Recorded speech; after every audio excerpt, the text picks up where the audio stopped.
All right, here's something you need to understand, and I mean really understand, about what just happened in Ottawa on Monday. Mark Carney just rolled out an $11.7 billion spending package. And the timing? Oh, the timing is absolutely fascinating. Because this isn't just about groceries, folks. This is about survival. Political survival, economic survival, and maybe even survival as a nation in the face of Donald Trump's escalating threats. Let me paint the picture for you. It's Monday morning, Parliament's just back from winter break, and there's Mark Carney standing in an Ottawa grocery store. Not in the House of Commons, not at a press conference in some government building, but literally in the produce aisle, announcing what he's calling the Canada Groceries and Essentials Benefit. And here's the kicker. This announcement comes just 3 days after Trump threatened to slap a 100% tariff on all Canadian goods if Carney makes a trade deal with China. 100%. Let that sink in. So what exactly is Carney proposing? Well, he's taking the existing GST credit. That's the goods and services tax credit that lower-income Canadians already get, and he's supercharging it. We're talking about a 25% increase for 5 years starting in July 2026. But wait, there's more. Because Canadians are hurting right now, he's also throwing in a one-time payment this spring that's worth 50% of the annual credit. Do the math with me here. A family of 4, mom, dad, 2 kids, they're looking at up to $1,890 this year. That's $1,890, and then roughly $1,400 a year for the next 4 years after that. Single person, you're getting up to $950 this year, then about $700 annually going forward. Now, 12.6 million Canadians are going to benefit from this. That's more than 12 million people. To put that in perspective, that's roughly a third of Canada's entire population. We're talking about every low and modest income household in the country getting a direct cash injection to help deal with food costs that have gone absolutely bananas. But here's where it gets interesting, and this is where you need to pay attention because the mainstream media is just reporting the numbers without connecting the dots. Carney announced this package with all the trappings of a campaign event. I'm not kidding. He had a podium with a lower costs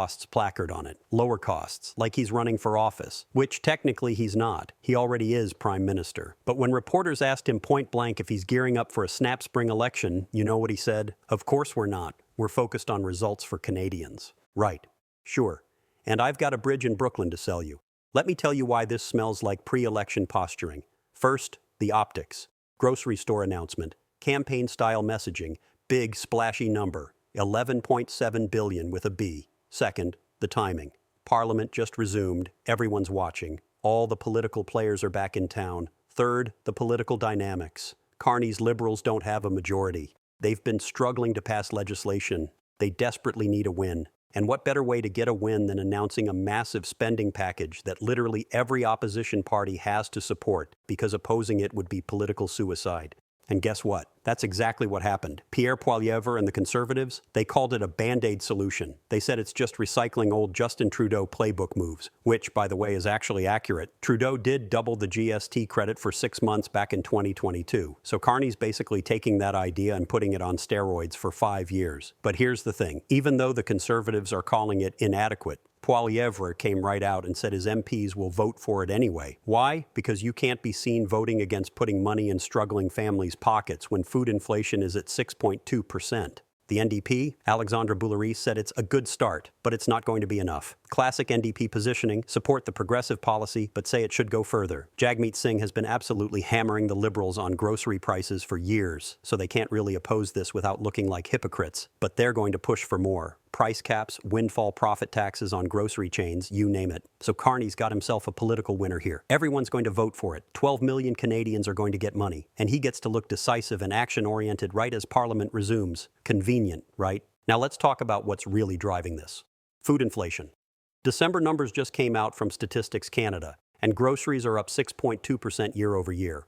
For context, overall inflation is only 2.4%. So food is rising more than twice as fast as everything else. Coffee is up 27.8%. Fresh or frozen beef is up 17.7%. We're seeing lettuce prices spiking because of problems in Southern California. Beef costs are through the roof because of drought conditions in Western Canada and lower cattle inventories across North America. But here's where Carney's getting squeezed from multiple directions, and this is what makes his situation so precarious. On one side, you've got Pierre Poilievre, absolutely pounding him on affordability. Poilievre has been running around the country saying Carney has driven food inflation to the highest level in the G7. Now that's debatable. According to data from September 2024, Canada was actually second highest among G7 countries at 2.4%, behind Japan at 3.7%. But facts don't matter when you're making a political point, and Poilievre's point is resonating with voters who are genuinely struggling to afford groceries. The conservatives are blaming everything on carbon taxes, clean fuel regulations, and what they call inflationary deficits. Carney's arguing that it's global forces, the pandemic, supply chain disruptions, climate change, and, here's the crucial part, supply chain shocks caused by U.S. President Donald Trump's global trade war. He said those exact words. He's explicitly blaming Trump's tariff policies for driving up food costs in Canada, which brings us to the elephant in the room, or should I say the orange-haired former and current president in the room, because this entire announcement is happening against the backdrop of the most serious crisis in U.S.-Canada relations in decades. Let me walk you through this timeline because it's absolutely wild. On January 16th, Canada and China reached an agreement to lower tariffs on some exports. Canada agreed to slash its 100% tariffs on Chinese electric vehicles, and in exchange, China reduced or eliminated tariffs on Canadian agricultural products. Canola meal, lobsters, crabs, peas. Pretty standard trade negotiation stuff. And you know what Trump's initial reaction was? He supported it. On January 16th, he literally told reporters at the White House, quote, "That's what he should be doing. It's a good thing for him to sign a trade deal. If you can get a deal with China, you should do that." Fast forward 1 week, January 24th. Trump posts on Truth Social, and I'm paraphrasing, but this is the gist, that if Canada makes a deal with China, he'll immediately hit them with a 100% tariff on all Canadian goods coming into the United States. 100%. Do you understand what that means? That would effectively end trade between the U.S. and Canada. It would destroy the Canadian economy overnight. 77% of Canadian exports went to the United States last year. 77%.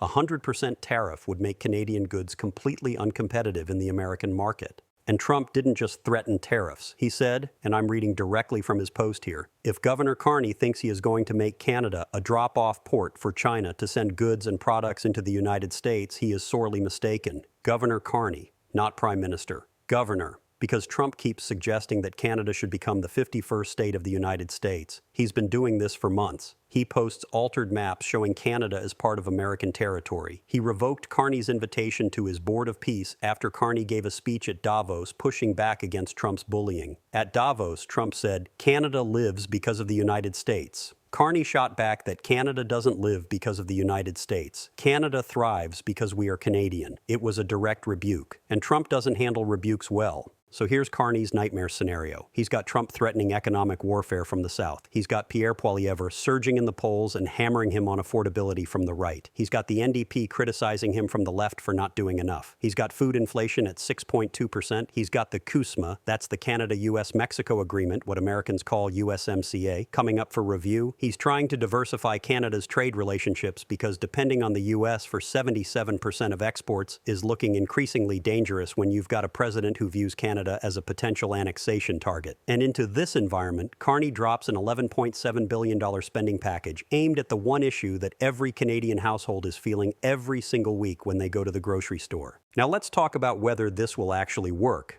Because here's the thing, and the conservatives are not wrong about this, this is essentially a Band-Aid solution. The GST credit boost doesn't address the underlying causes of food inflation. It doesn't fix supply chains. It doesn't stop droughts from affecting beef production. It doesn't make coffee cheaper when climate change is wreaking havoc on growing regions in Brazil and Colombia. It doesn't stop Trump from imposing tariffs that drive up the cost of imports. What it does do is put money in people's pockets. And sometimes that's actually what's needed. If you're a single parent working 2 jobs and you're standing in the checkout line watching the total climb past $200 for what used to cost $150, you don't need a lecture about global economic forces. You need $402 extra this year. You need that $700 a year going forward. That might be the difference between making rent and not making rent, between feeding your kids 3 meals a day or having to skip meals yourself. Carney's also including some other measures that might actually help structurally. $650 million for supply chain relief to help businesses avoid passing costs on to consumers.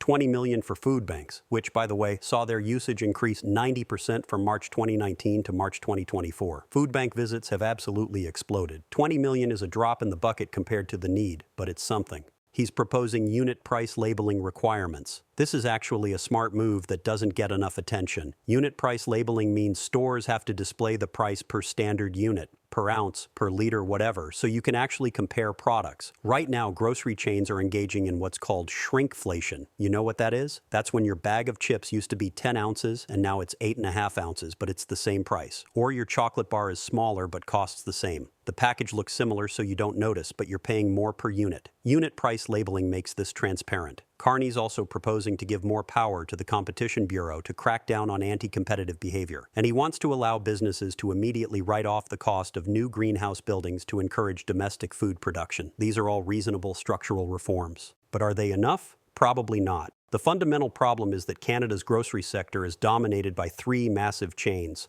Loblaws, Sobeys, and Metro. These companies control most of the market. Competition is limited, and when you have limited competition in an essential sector, you get oligopoly pricing. The companies don't have to compete aggressively on price because consumers have limited alternatives. The NDP has been right about this for years. They've been calling for windfall profit taxes on grocery giants, emergency price caps on essential items, mandatory grocery code of conduct enforcement, and empowering the Competition Bureau to crack down on price fixing. Loblaws has nearly doubled its profit margin over the past 5 years. Metro has the biggest profit margin of any grocery company in Canada. The grocery sector made $6 billion in profits last year. $6 billion. While Canadians are going to food banks in record numbers. So yes, Carney's package helps individual families cope, but it doesn't fundamentally change the market structure that allows grocery chains to extract massive profits while consumers struggle. And then there's the Trump factor, because everything Carney does right now has to be viewed through the lens of this escalating trade war. Trump has already imposed 35% tariffs on certain Canadian goods: steel, copper, some autos, and auto parts. He's threatening 100% on everything else. He's demanding Canada not make deals with China. He's talking about acquiring Greenland and making Canada the 51st state. This is unprecedented. I mean, truly unprecedented in the modern history of U.S.-Canada relations. These are supposed to be the two closest allies on Earth, the longest undefended border in the world, integrated supply chains, defense partnerships through NORAD and NATO, deep cultural and economic ties. And now you've got an American president openly bullying Canada, threatening economic annihilation, and questioning Canadian sovereignty. Carney's response has been to try to diversify Canada's trade relationships, hence the China deal. He's been talking to the European Union. He's been meeting with leaders from Qatar. He's trying to build what some analysts are calling a coalition of middle powers, countries that are economically significant but not superpowers, working together to resist American economic dominance. But here's the hard truth. Canada sells 77% of its exports to the United States. You can't diversify away from that overnight. It takes decades to build new trade relationships and supply chains. And in the meantime, you're vulnerable to American pressure. Trump knows this. He's exploiting it. He's using tariffs as a weapon to try to force Canada into submission. The question is whether Canadians will rally behind Carney in the face of this external threat, or whether they'll blame him for the economic pain that Trump's tariffs cause. Because make no mistake, if Trump follows through on that 100% tariff threat, Canada's going to hurt. We're talking recession, job losses, businesses closing, real economic pain for millions of people. And that's where this grocery benefit package comes in. It's not just about food prices. It's about showing Canadians that their government is on their side. It's about building political capital before things potentially get much worse. It's about being able to say, we helped you when you needed it, when the economic storm hits. This is also why the election speculation is so persistent, because if Carney thinks things are going to get significantly worse, if he believes Trump's tariffs are coming and Canada's heading for economic trouble, then the smart political move is to call an election now, while things are relatively stable, before the storm hits. Get a mandate from voters, lock in 4 more years, then weather the Trump crisis from a position of electoral strength.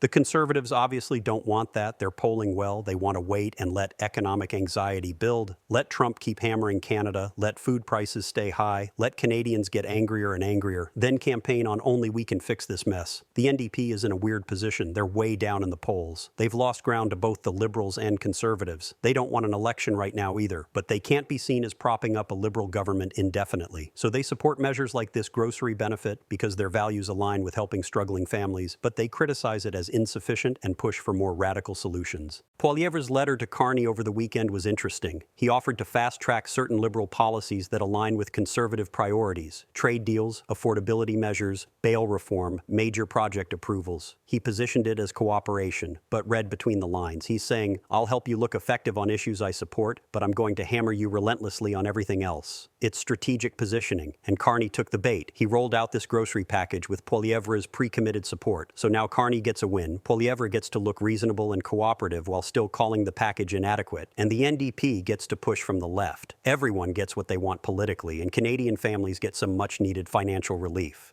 But let's zoom out for a second, because what we're really watching here is Canada trying to navigate the most complex geopolitical and economic environment it's faced in generations. Trump's America is fundamentally different from any previous American administration. Previous presidents, Republican and Democrat alike, viewed Canada as a vital ally and trading partner. Disputes happened, sure, but there was always an underlying assumption of partnership and mutual interest. Trump doesn't operate that way. He views every relationship transactionally. He sees Canada as weak, dependent, and ripe for exploitation. He genuinely seems to believe that Canada should be part of the United States, and he's using American economic leverage to try to bend Canada to his will. Meanwhile, global food systems are under pressure from climate change, supply chain fragmentation, and geopolitical tensions. The Russia-Ukraine war disrupted grain exports. Climate-related droughts and floods are affecting production worldwide. Coffee-producing regions are getting hammered. Beef production is constrained by drought in North America. These aren't problems any one government can solve with a spending package. Add to that the fact that Canada's grocery sector lacks competition, and you've got a perfect storm. External pressures driving up costs, plus domestic market structure allowing companies to maintain high prices and profits.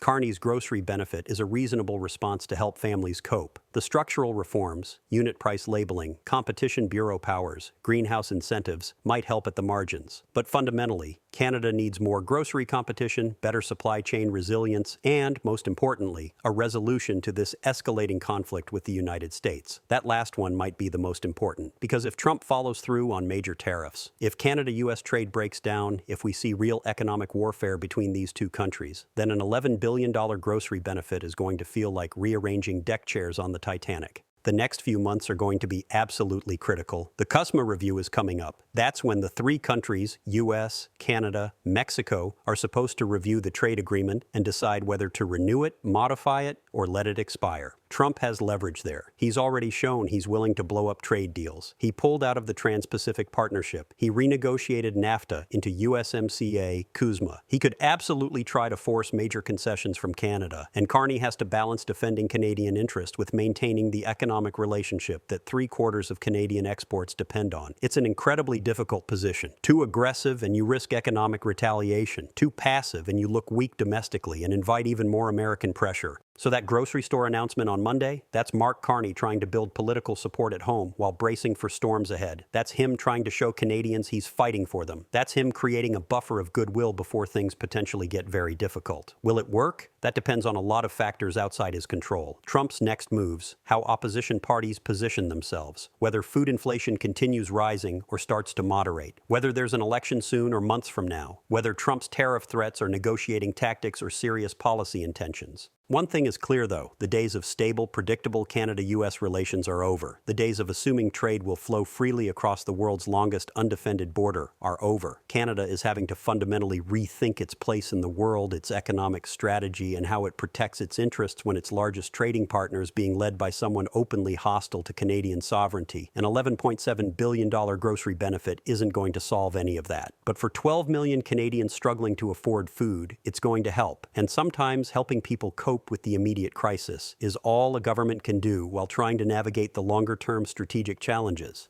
The question that will define Carney's tenure as Prime Minister is whether he can successfully navigate this impossible situation, maintain economic stability despite Trump's threats, diversify trade relationships without provoking American retaliation, stand up for Canadian sovereignty without triggering economic warfare, help struggling families afford groceries without blowing up the budget or fueling inflation. It's a tightrope walk with no safety net. And Monday's announcement? That's Carney's opening move in what might be the most consequential period in modern Canadian history. We're watching in real time as a middle power tries to maintain its independence and economic stability in the face of pressure from a superpower led by an unpredictable president who views alliance relationships as transactions to be exploited rather than partnerships to be valued. Buckle up, folks. The next chapter in Canada-US relations and in Canada's economic story is going to be absolutely fascinating and possibly terrifying to watch unfold. And that grocery benefit Carney just announced, that might end up being remembered as the government trying to cushion the blow before the real storm hit.